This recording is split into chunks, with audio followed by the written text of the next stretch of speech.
At my cousin's engagement party, my folks chuckled about my supposed phantom fiancé, so I gave a quiet toast and bided my time until he strolled in, announcing, "Sorry I'm late, had to park the helicopter." I'm 34, female, raised in a tight-knit Italian-American family in suburban Philadelphia. My upbringing was steeped in tradition.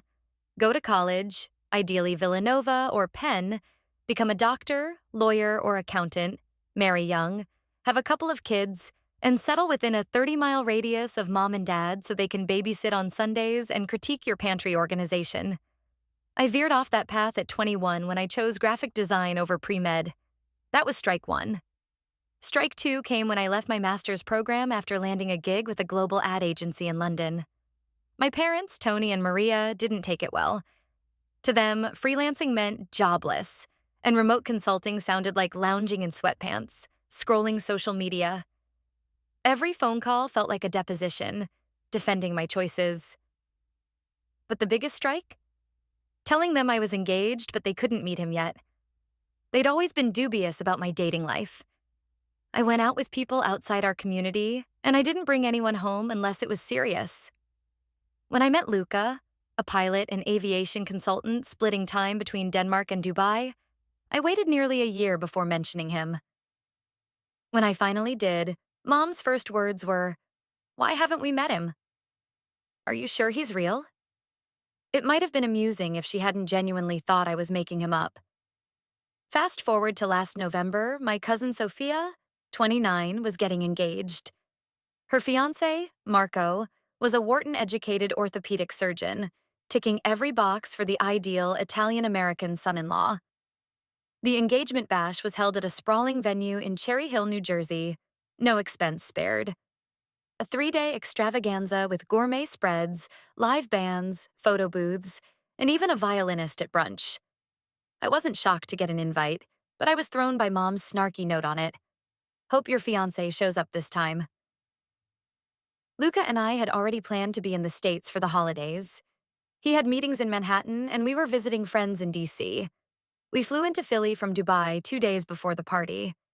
Luca had a last-minute meeting the afternoon of the event, but swore he'd join me by dinner. Here's the twist. We were getting around by helicopter, borrowed from a friend for travel. It sounds flashy, but it was honestly easier than navigating Jersey Turnpike traffic and packed schedules. I arrived at the venue solo. The moment I stepped in, it began. The hushed comments, the tight-lipped smiles, the usual family interrogations. "Where's your fiancé?" "Still in, where, Dubai?" "Ever thought about settling down?" "We just worry, Gina. You're so independent." I grinned, posed for photos with Sophia, and tried to keep the focus on her. But then I overheard Mom at a high-top table by the bar, laughing with her sister, Sophia's mom, and a few aunts. "I've stopped asking," she said. "She says he's in aviation." I said, "What does that even mean? Is he a flight attendant?" "She never shows pictures." I told Tony, "Maybe he's imaginary." They cackled, not subtle giggles, but loud, "Can you believe her?" guffaws. I clutched my seltzer, steadying my grip. I should have walked away. Instead, I stood frozen, letting their words sink in. There was no point arguing, but I knew what was coming. During the toast after dinner, I was asked to speak. I think the coordinator just assumed everyone would. Sophia's friends, Marco's cousins, even my younger brother Vinny, who I hadn't talked to in ages, gave a sappy spiel about finding the one. All eyes turned to me as I took the mic. I wore a deep emerald dress, hair swept up, simple gold earrings, understated but polished. Facing a crowd that never quite got me, I didn't prepare. "I'll keep it short," I said. "I just want to say it's beautiful watching two people who are supported, celebrated, and believed in. Not everyone gets that, so if you do, hold on to it." A few polite claps followed. Then it happened. A low, mechanical hum, faint at first, then undeniable. Helicopter blades. Guests murmured. Sophia peered out the window, puzzled. The coordinator darted to the entrance. And there was Luca, striding in, dressed in a sharp charcoal suit, no tie, watch catching the chandelier glow, hair tousled from the wind. He looked like he belonged in a different story, one where everyone else seemed underdressed. "Sorry I'm late," he said, flashing a grin. "Had to park the helicopter." Someone actually gasped. He walked straight to me, kissed my forehead, and murmured, "Did I miss your toast?" "No," I said. "You're right on time." The room shifted. I didn't need to look to feel it. The air changed, no longer laced with doubt or pity. People were intrigued now, alert. Their eyes trailed Luca as he greeted those nearby, including my aunt, Sophia's mom, who suddenly seemed unsure how to rearrange her smirk. Mom fidgeted with her scarf, lips slightly parted, caught between a smile and the skeptical tilt she'd worn earlier. Luca approached her warmly. "Maria, it's great to finally meet you," he said, offering a handshake. She paused a beat too long before taking it. "Oh," she said. "Yes, of course, hello." It was the same tone she used for neighbors she tolerated but didn't like. The ones with loud leaf blowers or tacky holiday decorations. Luca turned to Dad, who stood a step behind, more composed but clearly thrown. "Tony, I've heard so much about you," Luca said, nodding. Dad gave a firm handshake, masking unease. But I caught it. A flicker in his eyes. A subtle clench in his jaw. He was sizing Luca up like a new business contact or a shady contractor. "I understand you work in aviation," Dad said. Luca nodded. "Yes, mostly consulting now. Projects in Europe, the Middle East, Asia. I still fly sometimes. Keeps me grounded, ironically." A few people chuckled, not because it was hilarious, but because they were recalibrating. Suddenly, I wasn't the flaky daughter who invented a jet-setting fiancé to dodge family gossip. I was the enigmatic cousin who arrived alone, only for her partner to drop in like a plot twist. It wasn't just about the helicopter, though, okay, maybe a little. It was about showing up, and Luca had done that in a way no one could ignore. As he got pulled into small talk with curious cousins and uncles suddenly fascinated by his job, I stepped back to take it in. It was surreal. I'd spent years bracing for judgment at these gatherings, and now I was the one stirring the room. My brother Vinny, still smug from his toast, sidled up during dessert. "So," he said, "that's your guy?" I met his gaze, a bit weary but not letting the moment slip. "Yeah, that's Luca." He gave a short laugh, glancing at Luca, now surrounded by a small crowd. "Didn't think he was real, to be honest." "Yeah," I said. "A lot of people didn't." He hesitated, maybe to apologize, maybe to pivot. But I didn't wait. I walked over to check on Sophia. To her credit, she wasn't fazed by the buzz Luca's entrance caused. She'd always been steady, with just enough defiance to quietly root for me without saying much to her mom. She squeezed my hand as I approached. "Best moment of the night," she whispered. "I wasn't trying to upstage you," I said sincerely. "You didn't," she replied. "You just reclaimed your place, and it was about damn time." Later, Mom pulled me aside near the venue's grand staircase leading to the parking lot. She looked unsettled but curious. "Why didn't you tell us he was coming?" she asked. I shrugged. "Would it have changed anything?" She faltered. I didn't realize." "What didn't you realize?" I asked, arms crossed. She glanced at her hands, then back at me. "I didn't realize he was this serious." There it was.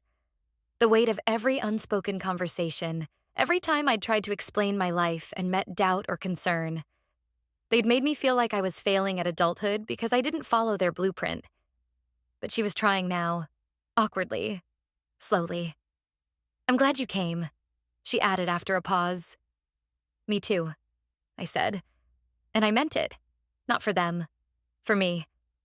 Luca found me later on the venue's rooftop patio, quieter, away from the chatter and clinking glasses. He wrapped his arms around me from behind, chin resting on my shoulder. "How'd it go?" he asked. I smiled, gazing at the Philly skyline twinkling in the distance. "Better than I expected," I said. Worse than it should have been. He stayed quiet for a moment. Then they'll catch up. I'm not waiting, I said. I know, he replied, pulling me closer. We lingered there, the music below softening, conversations drifting like a breeze. I didn't know what would come next with my family. Whether they'd try harder, whether this night would shift anything. But I knew this. For once, they saw me, and more importantly, I saw myself. Luca and I stayed on that rooftop until the crowd thinned. The stars were faint above the city glow, but the air felt clearer below. The party wound down to that awkward phase where aunts start packing leftovers and uncles nurse their last drinks, reluctant to leave but out of things to say. We went down to say goodbye to Sophia and Marco. They were back on the dance floor, a little tipsy, glowing with the ease of people who never had to fight for approval. I hugged Sophia tightly. You did great, I told her. So did you, she said. You have no idea how satisfying that was for me. We laughed. Marco gave Luca a fist bump, and Luca returned it with his usual calm confidence. As we headed to the valet, I felt my parents' eyes on us from across the room.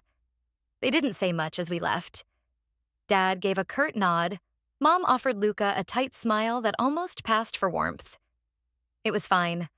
I wasn't expecting a miracle, but I knew something had budged. Maybe not dramatically, but enough. Back at the hotel, I slipped off my dress, wiped off my eyeliner, and flopped onto the bed with an exaggerated sigh. That bad? Luca asked, already half out of his suit, tie draped over a chair. Not bad, I said, staring at the ceiling. Just heavy.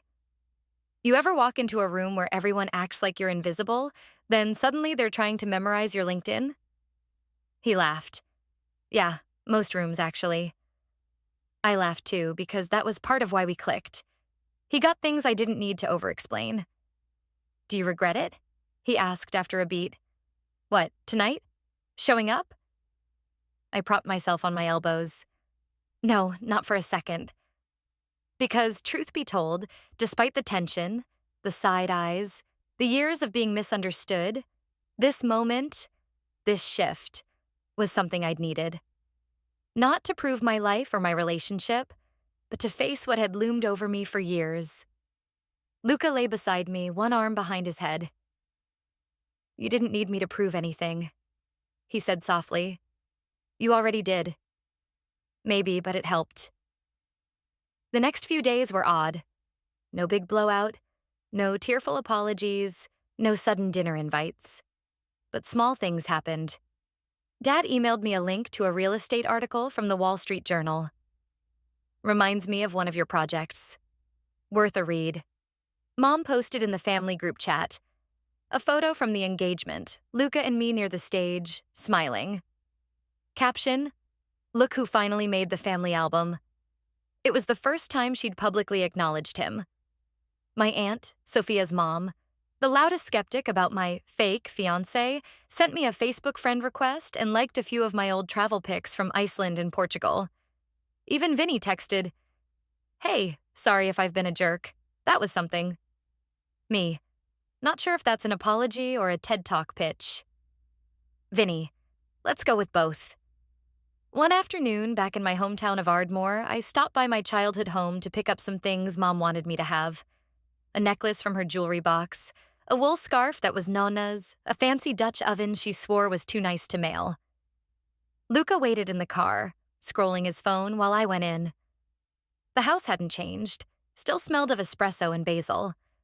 The hallway's family photos had been updated.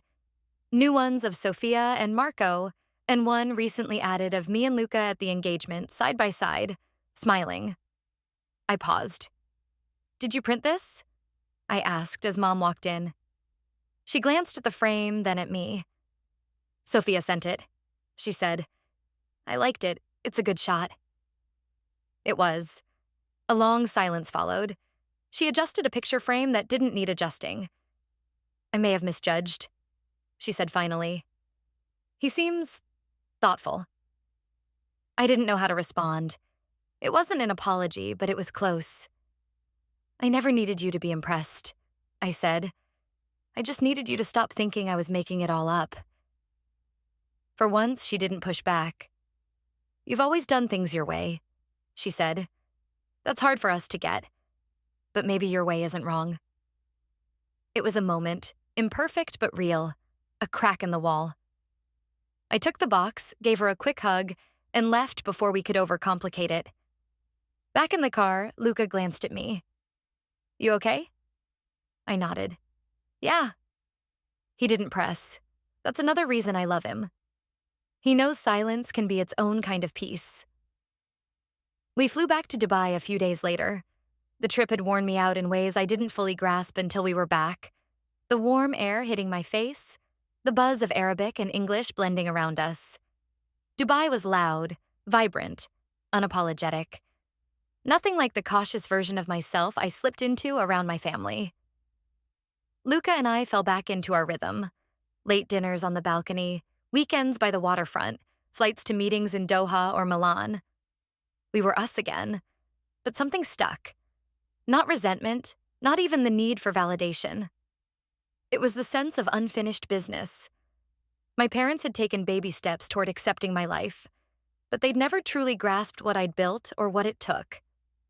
For years, they'd doubted, mocked, certain their way was better. They didn't think I could create something real, something mine. And I didn't just want them to come around. I wanted them to see me win, loud and clear. That's where the idea sparked. A few months later, Luca and I were invited to speak at a major business conference in Dubai. He was presenting on aviation tech and global markets. I was being recognized for my branding firm, which had just hit 7 figures after landing a deal with a luxury retail group. They wanted a speaker on building cross-cultural brands and growing without venture capital, and they chose me. I agreed on one condition. I could invite guests. The organizer said yes. I sent 2 VIP invites to my parents with a handwritten note. You once asked if I was serious about my life. Let me show you what serious looks like. They didn't respond for 3 days. Then Mom texted, "We'll be there." When they arrived, Luca picked them up in our Range Rover. No helicopter this time, we'd already played that card, and brought them to our place. A modern 3-bedroom condo overlooking the Burj Khalifa, with sleek furniture and a chef's kitchen. Mom's eyes scanned the marble counters, the abstract art. Dad tried not to react, but I saw it. The surprise, the recalibration. They'd pictured me in some artsy loft with thrift store chairs and credit card debt, not hosting client dinners or signing contracts with 8-figure companies. The next night, at the conference, I took the stage in a cream blazer and tailored trousers, hair sleek, every bit the woman I'd worked to become. I shared my story. Not the family drama, not outright, but the rejection, the resilience, the audacity to believe my work mattered when no one else did. I spoke about building my own path when no one offered me a seat. My parents sat in the front row. Mom had tears in her eyes. Dad clapped longer than the rest. After, people approached me. CEOs, investors, even a local dignitary. Dad stood nearby, shaking hands like it was his own networking event. Over dinner that night, Mom turned to Luca and said, "Thank you for standing beside her, for believing in her when we didn't." He smiled but didn't say, "You're welcome," because it wasn't about them anymore. The real revenge wasn't making them jealous. It was making their doubts irrelevant. I didn't need their approval, but it was deeply satisfying to see their skepticism replaced by awe, to watch them realize I hadn't just landed. I'd soared. Later that week, before they flew back to Philly, Dad pulled me aside on our balcony. "You've done well," he said. "I didn't see it before, but you've built something." I looked at him. This man who'd once called design a hobby, who'd offered to pay for grad school just 2 years ago, worried I'd end up alone. "I know," I said. He nodded, then added, "I'm proud of you." It took 34 years to hear that, and by then I didn't need it, but I welcomed it. That was the best revenge. Not the helicopter, not the speech, not the first-class tickets or the view from my condo. It was becoming the person they never thought I could be and giving them a front-row seat.